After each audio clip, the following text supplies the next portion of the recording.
Hi everyone, welcome back to the Practical Opens channel.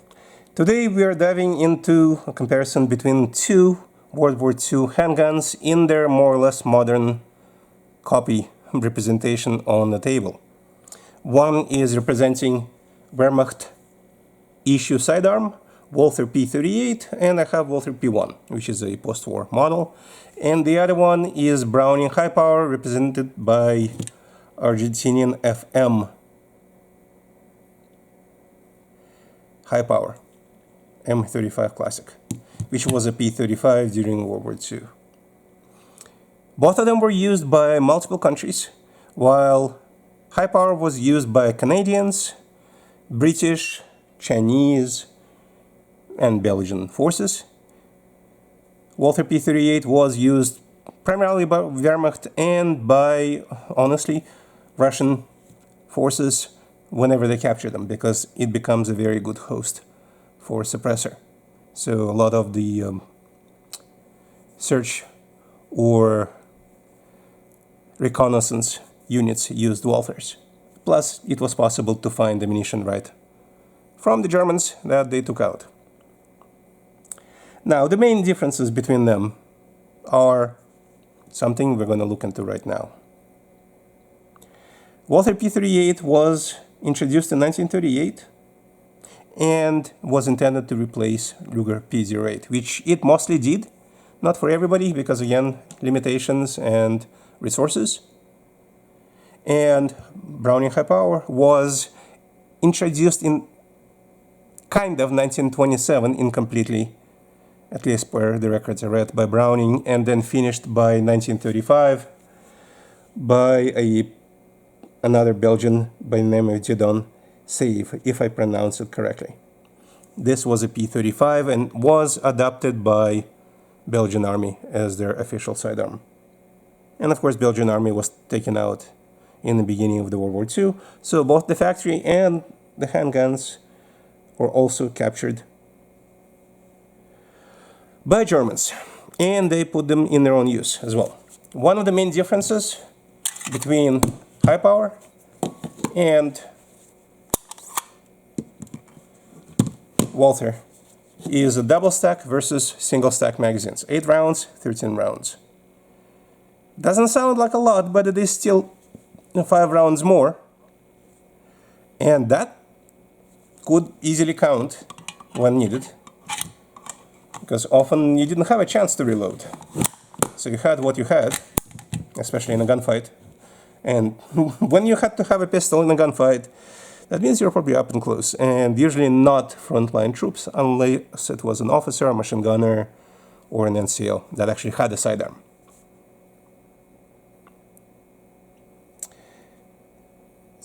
There are two other main differences between them.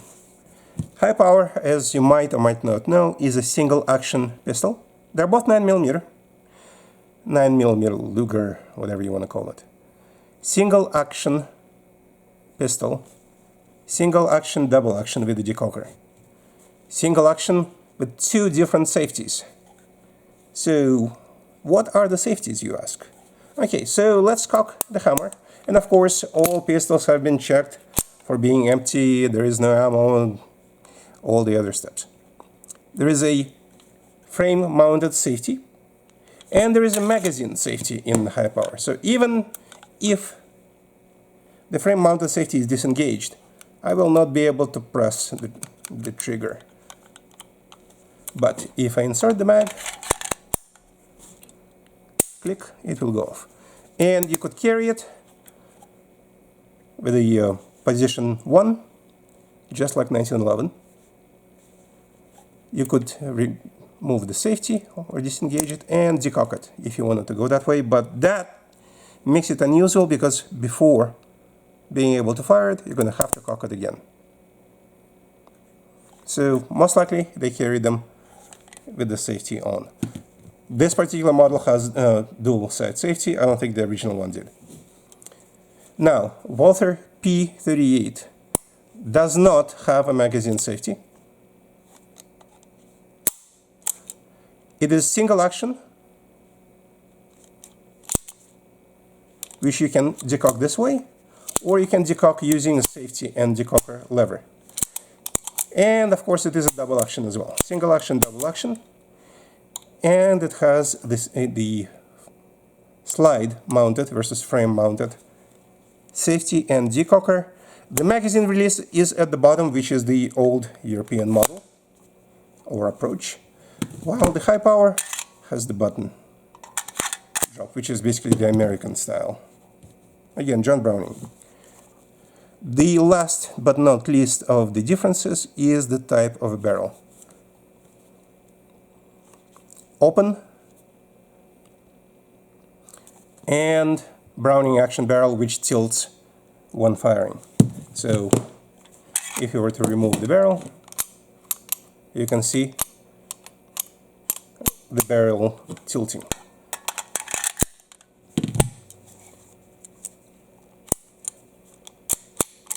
Not so on the Walther.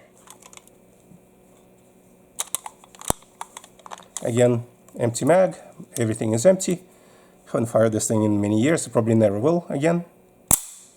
But this barrel, the way it is configured on the Walther, which by the way you can see on older Berettas and newer Beretta 92 series.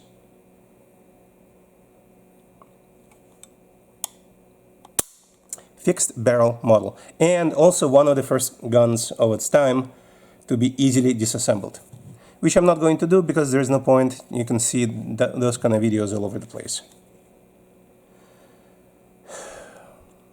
Both of them are excellent pistols, and honestly, both of them are children of their own era.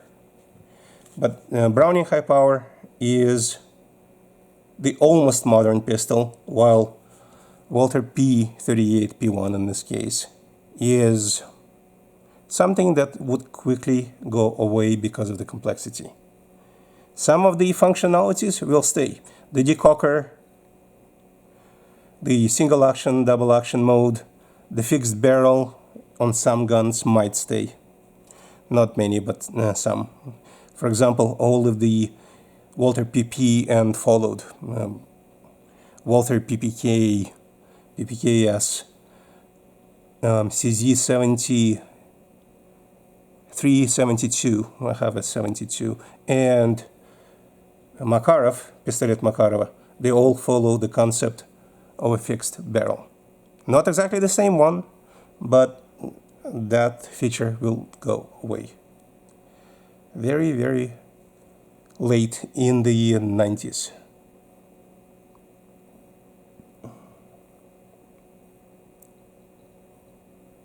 So these are the new features here. Double action, single action, and double stack magazines are the new features that are new for the pistol technology of 1930s. Think of it this way, this was almost 100 years ago. So in conclusion, both of these pistols were exceptional, and they left a lasting impact on firearms development, handgun technology, and the military history, of course.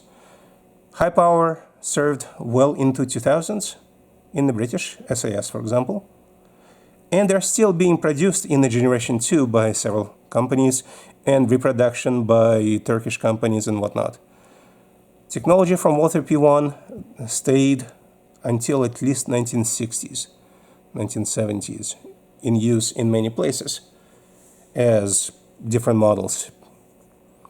But then Walther replaced them with a P99, which will be a separate video,